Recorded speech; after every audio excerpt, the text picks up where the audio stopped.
Saludos dominicanos en todo el territorio de la República. Les habla Leopoldo Yalanita y hoy nos complace tener de vuelta, después de muchos días, a nuestro compañero y amigo, el doctor Armando Armentero, con quien tenemos mucho de qué hablar. Primero, él es médico, pero primero que el médico es nacionalista. Y tenemos un problema de geopolítica que apunta en todas direcciones. Hacia el norte, porque si Hillary Clinton gana la nominación demócrata y la presidencia de los Estados Unidos, vamos a tener problemas. Y hacia el sur, porque el expediente del Brasil se está poniendo cada vez más peliagudo. Sí, le metieron 19 años al presidente de Odebrecht. Encima ha surgido el problema de salud local. Bueno, yo te tenía el tema ese de tus colegas, ¿verdad? Y además el Zika. No, y el asunto de los brotes epidémicos que hay. El viernes pasado, en el programa que yo hago los viernes con Consuelo, yo dije una serie de cosas y parecía que yo estuviese hablando por boca de chivo, porque menos de 48 horas después explotó lo que se estaban muriendo, que las cárceles estaban llenas de cólera. De cólera, no solamente la de aquí, sino que la de Baní, que hace 2 o 3 semanas hubo un brote de diarrea que no habían dicho hasta ese momento que era cólera también. Y entonces yo mencioné varias cosas, porque los dominicanos nos olvidamos de muchas cosas, que por ejemplo el cólera aparece en octubre del 2010 a consecuencia de las tropas de la MINUSTAH, de la ONU, sí, de los nepalenses, que tenían un campamento a la orilla del río Artibonito, ese único río importante que tiene Haití, con el agua que nosotros le enviamos, sí, a partir de la loma de Culo de Maco, que es donde nace ese río y se va para allá. El territorio dominicano. Sí. Y había contaminado todo el valle del Artibonito. El resultado original fue que oficialmente, dicen los medios, resultaron afectados 770,000 personas, de los cuales murieron 9,200 oficialmente en Haití. Tú recordarás que después se metieron aquí también causaron mucha muerte. Déjame, escúchame que te interrumpa. Una de las primeras crónicas que salió de los 4 muertos en la Victoria decía que 2 de ellos eran haitianos. Después no he vuelto a hablar de eso. Sí, y parece que el brote, después se supo que el brote que hubo en la cárcel de Baní también comenzó con unos haitianos que habían cogido ahí. Entonces, esas circunstancias pues hacen evidente que los problemas sanitarios de este país no son principalmente esa huelga médica que hay. Eso es una cosa que viene a contribuir con la mala condición.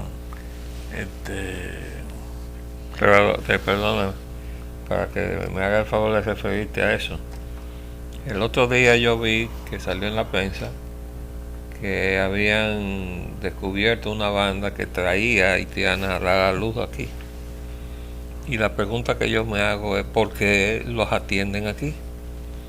Porque si no las atendieran en los hospitales dominicanos, esa banda no tendría tampoco nada que hacer, porque no hace nada con burlar la frontera, que supone también corrupción, para llegar a un sitio donde no los van a atender. O sea, ¿por qué el sistema hospitalario dominicano está atendiendo las parturientas haitianas cuando esos muchachitos, cuando nacen, entonces el gobierno de Haití no los reconoce como haitianos?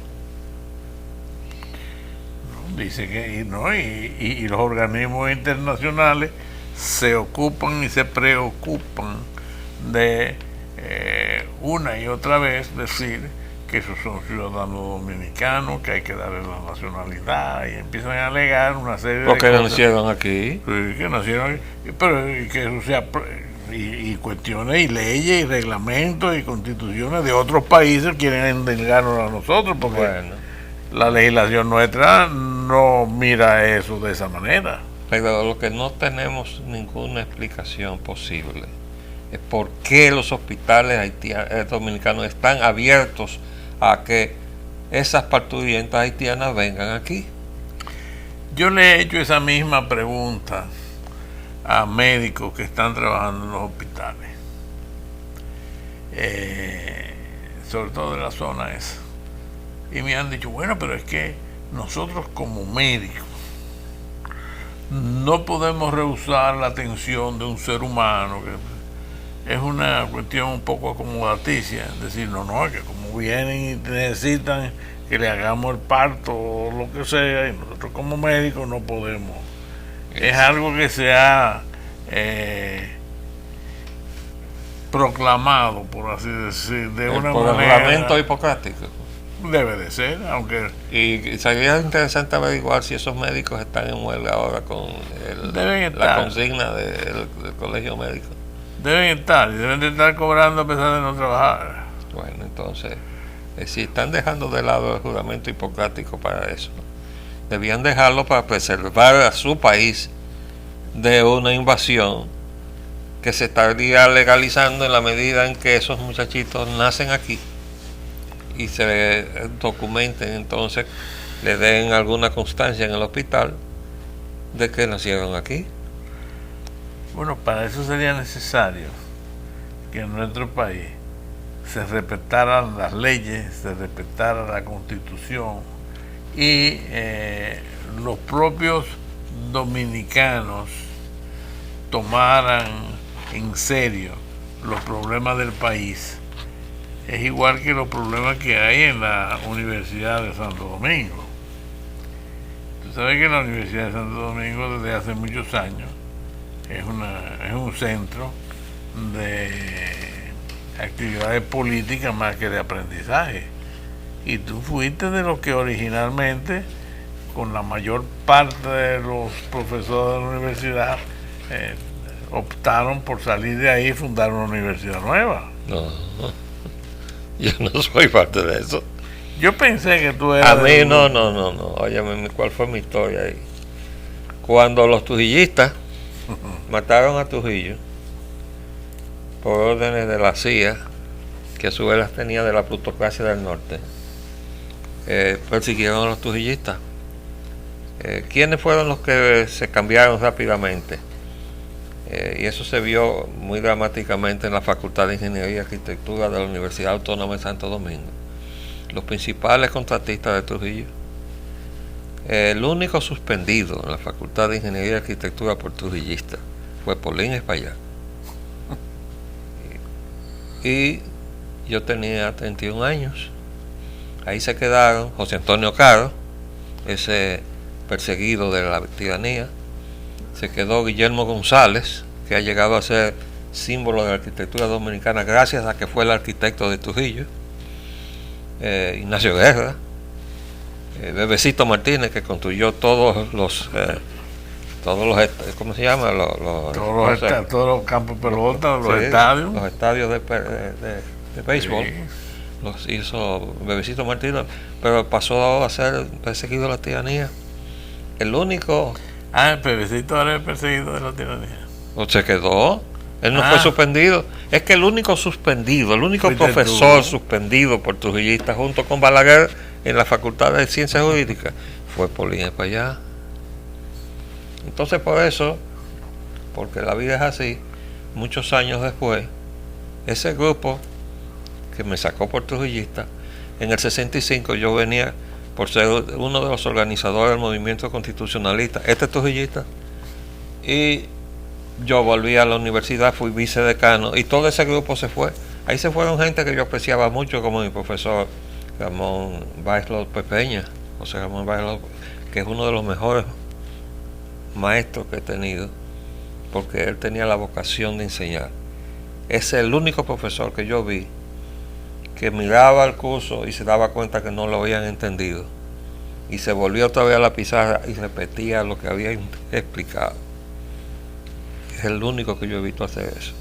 Primero porque se percataba de que no lo habían entendido, y segundo porque tenía la vocación de devolverse otra vez a la pizarra y volver a repetir hasta que lo entendieran. Pero se fue también en el grupo a crear la UNPU.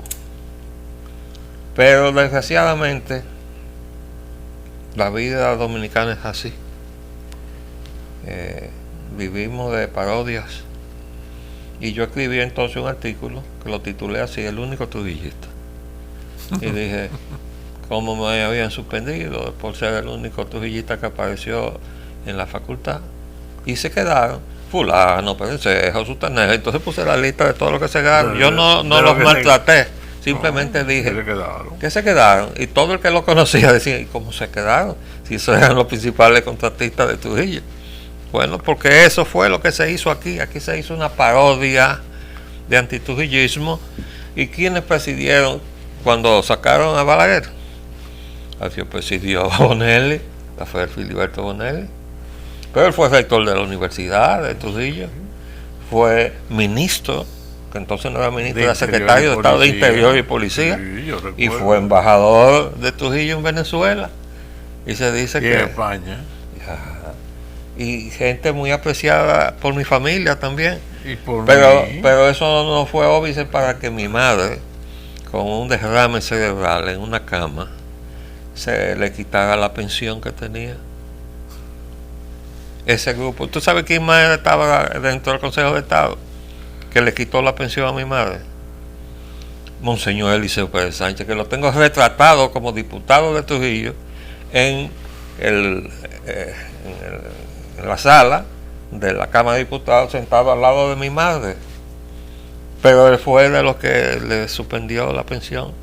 Aquí se hizo realmente, bueno, un libreto escrito en Langley, Virginia, donde está la sede de la CIA, y todavía estamos guiándonos con esa partitura. Y por eso yo aquí digo, bueno, como yo soy inexpugnable a todo chantaje, porque me pueden quitar la visa, me pueden excomulgar y me pueden decir trujillista, yo la verdad aquí la digo como yo le he aprendido a los 85 años que ya cumplí. A mí no me pueden decir no y hacerme ningún allante de ninguna manera. No me pueden pisar nada, porque yo no he cogido un centavo pasado por toda la administración pública. No me pueden chantajear con nada. Y tú que has vivido todo eso, me preguntas por qué los médicos dominicanos atienden a los haitianos que vienen aquí. Bueno, por el gobierno que tenemos. Exactamente. Y por la mentalidad que tenemos muchos dominicanos también. Bueno, pues eso viene desde que nosotros le entregamos parte del territorio dominicano a los Estados Unidos de América, y eso se cayó en el Senado de los Estados Unidos de América, para vergüenza de los dominicanos. Lo habíamos aprobado en todas las instancias dominicanas, la entrega de Samaná a los Estados Unidos. Y no le entregamos el país entero porque no se le... no lo pidieron. No se le dio en ese momento. Pero tú sabes desde cuándo se inició la negociación con Estados Unidos. Desde 1846. Yo te iba a decir desde el día siguiente de la independencia. No, el señor Pedro Santana, ese tránsfuga traidor, que por cierto yo creo que ya lo vamos a sacar del Panteón Nacional, donde está enterrado junto con sus víctimas, entre ellos mi bisabuelo Pedro Ignacio Payá.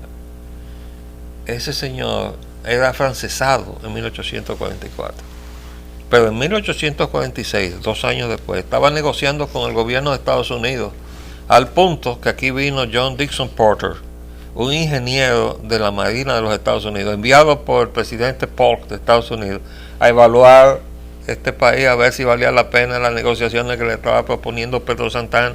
Ya él había dejado a Francia y terminó entregado a España, entregándonos a España. O sea, él no tenía preferencias geográficas. No, lo que quería hacerlo a alguien. Siempre que le llegara lo suyo. Entonces desde ahí comenzamos nosotros, porque ahí fue donde se produjo la traición del Vaticano, contra los trinitarios con la pastoral del arzobispo Portes, que puso a Pedro Santana en el control político de la Junta Central Gubernativa, y él entonces declaró a los padres de la patria traidores a la patria y lo condenó a destierro perpetuo, y además iba a fusilar a Duarte. Y entonces en San Cristóbal instalamos la constitución de Pedro Santana, no la de Duarte. Y yo digo, ¿y por qué estamos conmemorando ese evento ahí en San Cristóbal? Esa no era la constitución de la libertad, esa era la constitución de los entreguistas.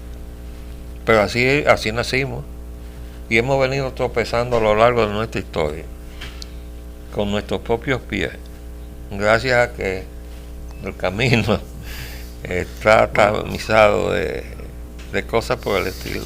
Tú sabes que yo hace tiempo que estoy precisamente, yo me alegro que tú hayas dicho todo eso, porque yo vivo diciendo que la historia dominicana que se enseña, que se repite y que se conoce es una caricatura de lo que realmente sucedió y de lo que pasó, hecha por intereses muy espurios y además de hecho por intereses espurios con muy malas intenciones, como ya dicen los españoles, con mala leche. Pero bueno, volviendo al tema médico, déjame, porque a mí me llamó mucho la atención esto que salió. Esto desde luego cae en el terreno de la prevención y no de la atención hospitalaria. Dice aquí, multimillonario biotecnológico ofrece su mosquito contra el Zika. ¿Tú leíste eso? Todo eso son cosas que salen, pero que en la práctica no pueden funcionar. Él dice que tiene un mosquito estéril, que impide entonces la reproducción de los mosquitos. Que lo suelten y ese mosquito va a hacer el amor con todas las mosquitas que aparezcan. Y le va a detener el crecimiento. Va a esterilizar los otros mosquitos que están aquí. Y no será eso lo mismo que están haciendo ahora, apareando mujeres con mujeres y hombres con hombres. Detener el crecimiento demográfico de la población del planeta. Del planeta, porque es una manera, imagínate tú. Si el interés de esas grandes potencias es que nos siga aumentando la población, y yo no sé, hace tiempo que yo estoy viendo a ver si cuándo que un hombre va a parir de otro hombre. Pero y a propósito de eso, ahora que vi que hicieron un trasplante de útero a una mujer, digo, yo ahorita empiezan a trasplantarle útero también a los hombres para justificar. Pero, y veremos entonces quizá algún hombre preñado. Pero tú sabes que yo estoy recogiendo apoyo para una carta al Congreso Nacional, ¿verdad?, pidiendo que se declare persona non grata a ese embajador que nos envió el señor Obama, a quien yo le dije inmediatamente llegaron aquí: presidente Obama, a los dominicanos no nos ha gustado el embajador que nos ha mandado. Yo se lo dije el primer día, por eso yo digo aquí, me pueden quitar la visa. Entonces yo estoy pidiendo ese apoyo aquí, y le quiero decir a todos los televidentes que me escuchan que quienes quieran apoyar esta carta no tienen nada más que llamar al teléfono de aquí, de Teleimpacto, o llamar al teléfono de mi casa, que es el 809-533-6980, y les agradeceremos que nos ayuden multiplicando entre sus amistades el apoyo a esta comunicación, para que vaya con... No es porque tengamos nosotros optimismo de que pase por el Congreso. Algunos de mis amigos me dijo, eso no te lo van a pasar allá en el Congreso. Digo, lo más probable es que no pase. Pero con esta comunicación, que además pensamos mandársela con suficiente firma a la página de la Casa Blanca, porque yo no sé si te diste cuenta que se ha iniciado un movimiento de comunicaciones al presidente Obama.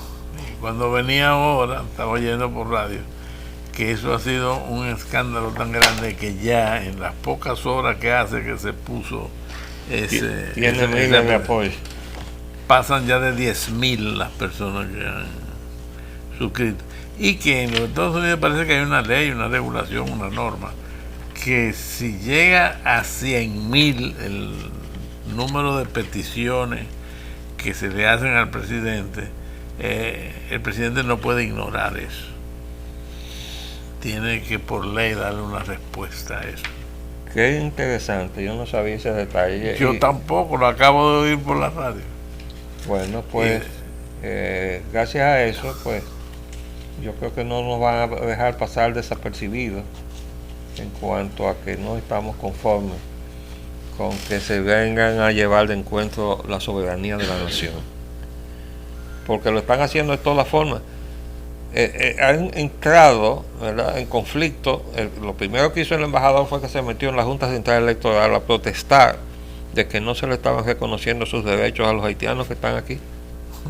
Después se metieron en el asunto de que vamos a financiar a los candidatos que estén dispuestos a apoyar el movimiento LGBT. Otra forma de meterse en el proceso electoral. Después se han metido en la educación. Han estado patrocinando esa barbaridad perversa del manual Hablemos, ¿no?, de una llamada ONG patrocinada por la USAID. Y además de eso, entonces el embajador y su esposo se apersonaron en una escuela pública dominicana a tratar de intercambiar con el alumnado. ¿Y de qué dice el ministro de Educación? Nada. No, pero además el embajador fue a decir, a mostrar la felicidad de esa coyuntura, de esa convivencia, de ese matrimonio.